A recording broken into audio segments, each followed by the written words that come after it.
Phone call drop ಎನ್ನುವುದು ಹೊಸ ಸಮಸ್ಯೆಯಲ್ಲ. ಆದರೆ ಬಹಳಷ್ಟು ಜನ ಆ ಬಗ್ಗೆ ಗಂಭೀರವಾಗಿ ಗಮನಿಸಿರುವುದಿಲ್ಲ. ಗಮನಿಸಿದ್ರೂ ಕೂಡ ಕಾಲ್ ಡ್ರಾಪ್ ಸಮಸ್ಯೆಯನ್ನ ಸರಿಪಡಿಸುವುದಕ್ಕೆ ಮುಂದಾಗಿರುವುದಿಲ್ಲ.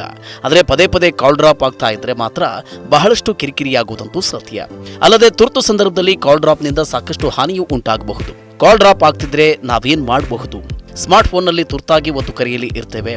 ಆಗ ಇದ್ದಕ್ಕಿದ್ದಂತೆ ಫೋನ್ ಕಟ್ ಆಗುತ್ತೆ. ಏನಾಯ್ತು ಅಂತ ಅರ್ಥ ಆಗೋದಿಲ್ಲ. ಫೋನ್ನ ಇನ್ನೊಂದು ಬದಿಯಲ್ಲಿದ್ದ ವ್ಯಕ್ತಿ ಕರೆ ಕಟ್ ಮಾಡಿರಬಹುದು ಅಂತ ಭಾವಿಸ್ತೇವೆ. ಫೋನ್ ಕರೆ ಮಾಡಿ ಕೇಳಿದಾಗ ಆತ ಕೂಡ ಕಾಲ್ ಕಟ್ ಮಾಡಿಲ್ಲ ಅಂತಾನೆ ಹೇಳ್ತಾನೆ. ಇದು ಆಗಾಗ್ಗೆ ಸಂಭವಿಸ್ತಾ ಇರುತ್ತೆ. ಫೋನ್ನಲ್ಲಿ ಮಾತನಾಡ್ತಾ ಇರುವಾಗ ಇದ್ದಕ್ಕಿದ್ದಂತೆ ಕಾಲ್ ಕಟ್ ಆಗುವ ಸಮಸ್ಯೆಯನ್ನ ಕಾಲ್ ಡ್ರಾಪ್ ಅಂತ ಕರೆಯಲಾಗುತ್ತೆ. ನಿಮಗೆ ಕೂಡ ಈ ಸಮಸ್ಯೆ ಆಗ್ತಿದೆಯಾ? ಹಾಗಾದ್ರೆ ಈ ಸಮಸ್ಯೆಗೆ ಪರಿಹಾರ ಇದೆ, ನೋಡೋಣ ಬನ್ನಿ.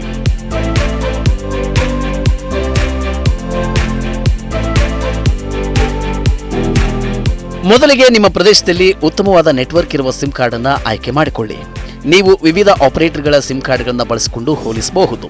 ನಿಮ್ಮ ಅಗತ್ಯತೆಗಳಿಗೆ ಅನುಗುಣವಾಗಿ ಫುಲ್ ನೆಟ್ವರ್ಕ್ ಕವರೇಜ್ ಇರುವ ಸಿಮ್ ಅನ್ನು ಆಯ್ಕೆ ಮಾಡ್ಕೋಬಹುದು. ಯಾಕೆಂದ್ರೆ ಈ ಕಾಲ್ ಡ್ರಾಪ್ ಸಮಸ್ಯೆ ಹೆಚ್ಚಾಗಿ ನೆಟ್ವರ್ಕ್ನಿಂದ ಉಂಟಾಗುತ್ತೆ. ಅಂದ್ರೆ ಕರೆ ಮಾಡೋದಕ್ಕೆ ಸಾಲುವಷ್ಟು ಸೂಕ್ತ ನೆಟ್ವರ್ಕ್ ಕವರೇಜ್ ಇಲ್ಲವಾದ್ರೆ ಆಗ ಕಾಲ್ ಡ್ರಾಪ್ ಆಗಬಹುದು.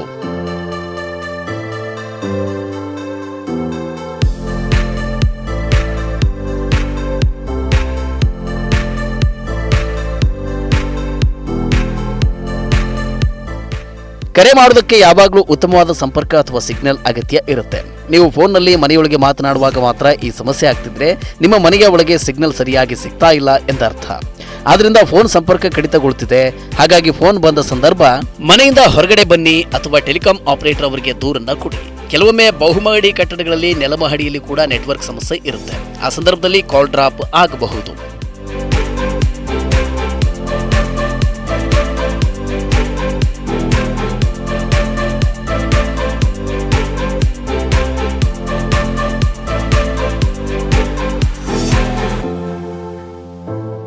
ಕೆಲವೊಮ್ಮೆ ಫೋನಿನ ಹಿಂಬದಿಯ ಕವರ್ನಿಂದಾಗಿಯೂ ಕೂಡ ಈ ಸಮಸ್ಯೆ ಎದುರಾಗಬಹುದು. ಈ ರೀತಿಯ ಕಾಲ್ ಡ್ರಾಪ್ ಸಮಸ್ಯೆ ಉಂಟಾದರೆ ಫೋನ್ ಕವರ್ ತೆರೆದು ಕರೆ ಮಾಡೋದಕ್ಕೆ ಪ್ರಯತ್ನ ಮಾಡಿ. ಅದರ ಜೊತೆಗೆ ನಿಮ್ಮ ಫೋನ್ನಲ್ಲಿ ವೈಫೈ ಕಾಲಿಂಗ್ ಆಯ್ಕೆ ಲಭ್ಯವಿದ್ದರೆ ನೀವು ವೈಫೈ ಕರೆಯನ್ನು ಸಹ ಬಳಸಬಹುದು. ಆದರೆ ಎಲ್ಲ ಫೋನ್ಗಳು ಈ ವೈಶಿಷ್ಟ್ಯತೆಯನ್ನು ಹೊಂದಿರುವುದಿಲ್ಲ. ಅಷ್ಟೇ ಅಲ್ಲದೆ ಟ್ರೈ ಮೈ ಕಾಲ್ ಅಪ್ಲಿಕೇಶನ್ ಇದನ್ನ ಡೌನ್ಲೋಡ್ ಮಾಡುವ ಮೂಲಕ ನೀವು ಕರೆ ಡ್ರಾಪ್ ಸಮಸ್ಯೆಗಳನ್ನ ವರದಿ ಮಾಡಬಹುದು.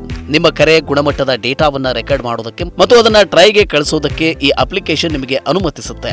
ವರದಿ ಮಾಡಿದ ನಂತರ ಟ್ರೈ ನಿಮ್ಮ ನೆಟ್ವರ್ಕ್ ಅನ್ನ ಸುಧಾರಿಸೋದಕ್ಕೆ ಸೇವಾ ಪೂರೈಕೆದಾರರನ್ನ ಸಂಪರ್ಕಿಸುತ್ತೆ.